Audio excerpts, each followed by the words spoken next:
Debate number 2, एक साल तक दिल्ली के बॉर्डर पर जो किसान आंदोलन चलाया गया उसको लेकर अब बड़ा खुलासा हो रहा है। कृषि कानूनों पर बनी सुप्रीम कोर्ट की कमेटी की रिपोर्ट सार्वजनिक हुई है। कमेटी के सदस्य अनिल घनवत ने रिपोर्ट सार्वजनिक की। वो दावा करते हैं कि 85% किसान चाहते थे कि कृषि कानून लागू हो। अनिल घनवत ने दावा किया कि कमेटी की रिपोर्ट सार्वजनिक करने के लिए उन्होंने सीजेआई को 3 बार चिट्ठी लिखी। वो कहते हैं 73 में से 61 किसान संगठनों को कृषि कानून पसंद था। 3 करोड़ से ज्यादा किसान इन कृषि संगठनों से जुड़े हुए थे। वो चाहते थे कृषि कानून आए। घनवत ने कहा कि बीजेपी को हराने के लिए यह आंदोलन किया। घनवत ने रिपोर्ट सार्वजनिक कर आंदोलन जीवियों को एक्सपोज कर दिया। रिपोर्ट सामने आने के बाद आंदोलन को हवा देने वाले राकेश टिकैत बौखला गए और रिपोर्ट पर सवाल उठा रहे। अनिल घनवत ने टिकैत को जवाब भी दिया। एक बार दोनों को सुन लीजिए और उसके बाद आगे की। कोर्ट में क्या आना था वो तो आने से पहले पता था क्या आना था। इतनी देर क्यों करती थी इसको आने में? इसको सार्वजनिक कर देना चाहिए था उसी टाइम पे। ये पूर्ण रूप से चमकीली कोर्ट शो में बनी हुई रिपोर्टें हैं। ये देश को कभी भी मंजूर नहीं है। क्यों कोर्ट को भी, उसको भी और कमेटी के नाम को भी बदनाम करते हैं? हमें तो ऑनरेबल सुप्रीम कोर्ट ने जितने टाइम में रिपोर्ट पेश करनी थी हमने दी। अब सार्वजनिक करना नहीं करना वो ऑनरेबल सुप्रीम कोर्ट की जिम्मेवारी थी। 1 साल हो गए वो नहीं कर रहे, तो फिर मैंने ये कौन से किसान संगठन थे जो समर्थन कर रहे थे? सारे तो विरोध में थे। वो तो पूरी लिस्ट है वहां पर, आप देख लीजिए। 73 संगठन हमारे सामने आए थे, उसमें से 61 ने तो उसको सपोर्ट कर दिया था। कुछ लोगों ने सजेशंस के साथ सपोर्ट किया है और कुछ लोगों ने पूरी तरह से विरोध कर दिया है। रिपोर्ट के सार्वजनिक होने पर सियासत भी तेज हो गई। किसान नेता योगेंद्र यादव, किसान नेता नहीं कहना, एक भाई साहब हैं योगेंद्र यादव, और दूसरे आम आदमी पार्टी के राज्यसभा सांसद संजय सिंह रिपोर्ट को लेकर सरकार पर निशाना साधा। सुनिए। काला कानून वापस हो गया है। अगर इसको दोबारा लाने की सरकार जरा सी भी कोशिश करेगी तो उसका हम लोग जमकर विरोध करेंगे। अब फालतू की बातें करने से कोई मतलब नहीं है। 1 साल तक हिंदुस्तान का किसान सड़कों पर बैठा रहा। ये कोई मामूली घटना नहीं है। सर वो उसको रिपीट 750 किसान शहीद हो गए और अभी भी ये सरकार ड्रामे करने पर लगी हुई है। प्रधानमंत्री ने क्यों माफी मांगी थी? झूठी माफी मांगी थी। हमारा प्रधानमंत्री झूठा है क्या? एजेंडा ये था कि किसान सड़क पे हैं, लाखों किसान, उनको झूठा साबित करने के लिए एक कमेटी के थ्रू काम करवाया जाए। ऐसी कमेटी सजेस्ट की गई जो तीनों लोग खिलाड़ी हैं। हमने कहा था भैया खिलाड़ी को आप अंपायर क्यों बना रहे हैं? तो तीनों बहुत अच्छे खिलाड़ी हैं। इस कमेटी का जो काम सुप्रीम कोर्ट ने इसे सौंपा था उससे कोई मतलब नहीं था। और मैं समझता हूं कि सुप्रीम कोर्ट ने इस रिपोर्ट को रिलीज शायद इसलिए नहीं किया होगा कि उन्हें भी रिपोर्ट पढ़ के शर्म आई होगी कि हमने किन लोगों को लगा दिया, किस काम के लिए दिया था, क्या काम कर रहे हैं, क्या खेल कर रहे हैं ये लोग। अब बातें सुनिए योगेंद्र यादव। सुप्रीम कोर्ट को अपनी ही बनाई कमेटी की रिपोर्ट देखकर शर्म आई होगी। मतलब सुप्रीम कोर्ट को पहले से पता था कि रिपोर्ट में क्या आना चाहिए, वो नहीं आया तो उनको शर्म आई। क्या बोलते हैं ये लोग? और इनका तो बयान घूम रहा है सोशल मीडिया पर कि हमने तो पिच बनाकर दे दी थी, हमने रोलर चला दिया था। अखिलेश यादव बॉलर थे, उनको विकेट गिराना था, वो नहीं गिरा पाए। ये पिच पर रोलर चलाने वाले लोग अपनी मर्जी से, भाई ग्राउंड्समैन तो रोलर चलाता तो पैसे लेता है, यहां रोलर चलाने वालों ने क्या लिया था? ये इसका जवाब जनता पूछेगी, चाहेगी। बताइए फिर। राष्ट्रवाद में आज के सवाल। किसान आंदोलन का काला चिट्ठा बाहर आ गया। सुप्रीम कोर्ट की कमेटी की सीक्रेट रिपोर्ट से टिकैत एक्सपोज। किसानों के साथ किसने कितना बड़ा विश्वासघात किया? कृष्णवीर चौधरी किसान नेता और पुष्पेंद्र चौधरी किसान नेता। किसी नेता को, पॉलिटिकल पार्टी के नेता को नहीं बुलाया। पुष्पेंद्र चौधरी जी, कमेटी सुप्रीम कोर्ट ने बनाई। उसमें ज्यादातर किसान संगठन ये कह रहे थे कि यह कृषि कानून आना चाहिए। आप लोगों ने आने नहीं दिया। जिसे देश का आंदोलन बताया उसे चुनावों में भी लोगों ने नकार दिया, बीजेपी को वोट दे दिया। ये क्यों किया सर आप लोगों ने?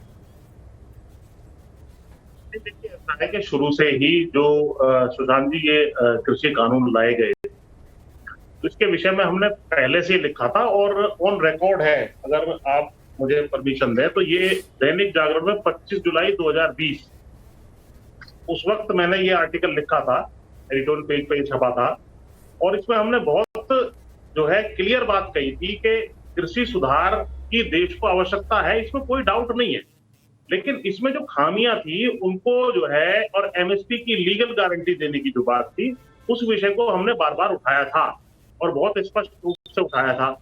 अब जो ये अनिल घनवत जी की रिपोर्ट आई है, अनिल घनवत जी का, इसके अलावा इसमें एक अशोक गुलाटी जी का भी नाम है। मैं एक उदाहरण देता हूँ। अशोक गुलाटी जी ने ये इंडियन एक्सप्रेस में आर्टिकल लिखा था 30 दिसंबर को, ये आपके सामने है।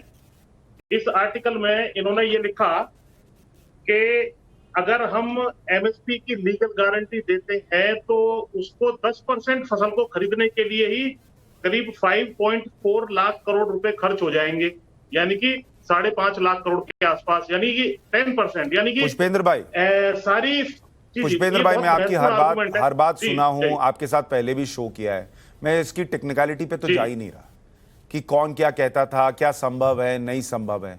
मैं सिर्फ इतना पूछ रहा हूं पुष्पेंद्र जी, और मैं आपको थोड़ा अलग करके देखता हूं क्योंकि आप कई चीजों में ईमानदारी से बोल देते हैं, लेकिन मैं आपको डायरेक्ट नहीं पूछ रहा हूं, मैं किसी राकेश टिकैत, किसी योगेंद्र यादव, किसी दर्शन पाल के लिहाज से पूछ रहा हूं कि जब एक वर्ग ये कह रहा था, और एक वर्ग क्या, बड़ा वर्ग उसी कमेटी के सामने, सुप्रीम कोर्ट की कमेटी के सामने कह रहा था कि हमको चाहिए, तो उसको चर्चा कर लेने देते ना सर।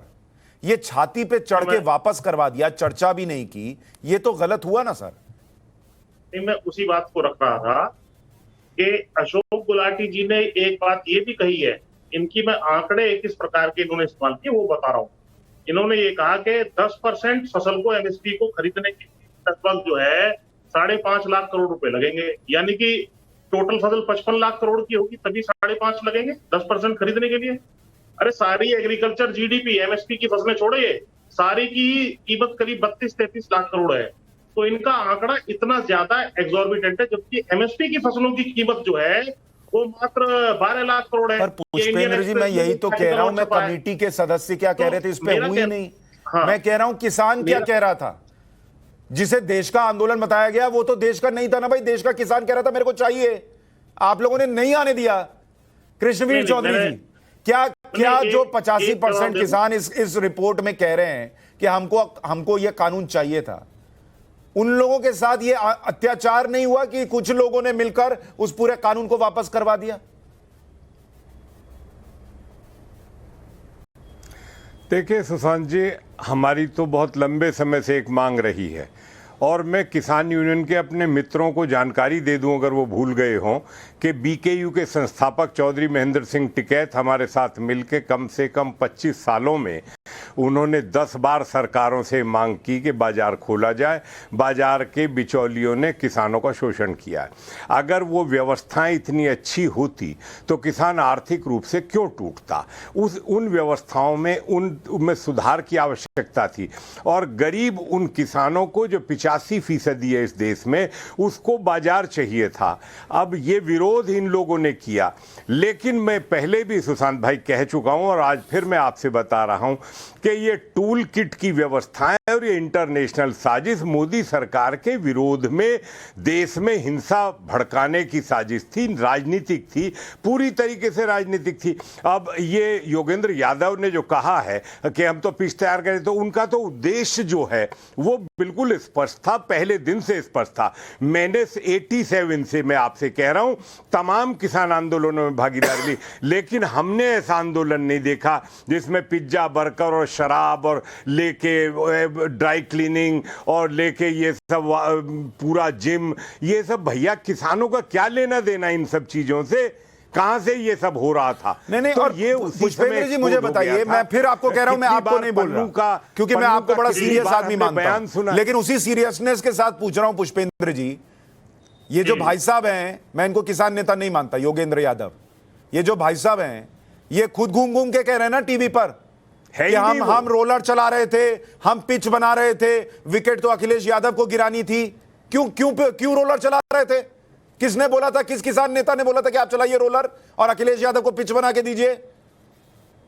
नहीं देखिए, उनकी जो बात थी उसमें यह था कि भाई अगर हमारी बातें नहीं मानती है, गलत नीतियां बनाती है कोई सरकार, तो उसके ऊपर दबाव बनाने के लिए हम लोग जो है विपक्ष, क्योंकि विपक्ष ही वहां पर चुनावी अरे पर उनकी बात देश की बात नहीं थी ना सर। कमेटी कह रही है देश का किसान तो चाहता था, आपने तो उस किसान के अरमानों पर रोलर चला दिया योगेंद्र यादव ने। नहीं, मैंने अभी आपके सामने साबित किया कि अशोक गुलाटी जी, मैं अशोक गुलाटी की बात ही नहीं कर रहा, मुझे ये बताइए पुष्पेंद्र भाई, मैं आपको दो एग्जांपल दे रहा हूं। कमेटी में किसान कह रहे हैं हमको चाहिए कानून, चुनाव में किसान बीजेपी को वोट कर रहे हैं, कैसे हो रही है? अगर वो पूरे देश का आंदोलन था, बताइए पुष्पेंद्र भाई, ईमानदारी से आज बोलिए आप। नहीं, मैं थोड़ा समय तो मुझे दीजिए, मैं बता तो रहा हूँ। ये जो अनिल घनवट जी हैं, मैं इनको अच्छी तरीके से जानता हूँ। इस कमेटी में जो भी रिसर्च और आंकड़े दिए गए हैं वो अशोक गुलाटी जी द्वारा दिए गए हैं, जो रेगुलर कृषि पे लिखते हैं। आप भी पढ़ते होंगे उनके लेख, हम भी पढ़ते हैं। लेकिन उनके लेख में इतना वेरिएशन है जो मैंने आपको अभी साबित किया। ये जो मैंने आपको लेख इनका बताया, इसके जवाब में मैंने खुद 31 दिसंबर को इंडियन एक्सप्रेस में लेख लिखा और इनका जाते जाते सर मैं आप और मैं पता नहीं आज कनेक्ट नहीं हो पा रहे। मैं आपसे पूछ रहा हूं कि जो किसान चाहते थे कि ये कानून आए, उन्होंने वोट के जरिए बता दिया वो चाहते थे, उन्होंने सुप्रीम कोर्ट के पैनल के सामने बता दिया, उन पे अत्याचार क्यों हुआ? और कृष्णवीर चौधरी जी एक छोटा सा जवाब जाते जाते दीजिए, मेरे पास बिल्कुल समय नहीं है। क्या अब ये कानून आना चाहिए दोबारा? भले कुछ सुधार हो जाए, कुछ उलटफेर हो जाए, लेकिन आना चाहिए, क्योंकि वोटर और जिन्होंने जाकर बात की कमेटी से, उन दोनों ने कहा है कि हमको चाहिए। छोटा जवाब सर, कृष्णवीर जी। देखिए, कृषि कानूनों में सुधार समय की आवश्यकता है। किसान का बहुत शोषण हो लिया। किसान का भी अधिकार है कि उसको अपनी फसल का उचित मूल्य खुले बाजार में मिले। इसमें आपत्ति क्यों है, मेरी समझ में ये बात नहीं आती।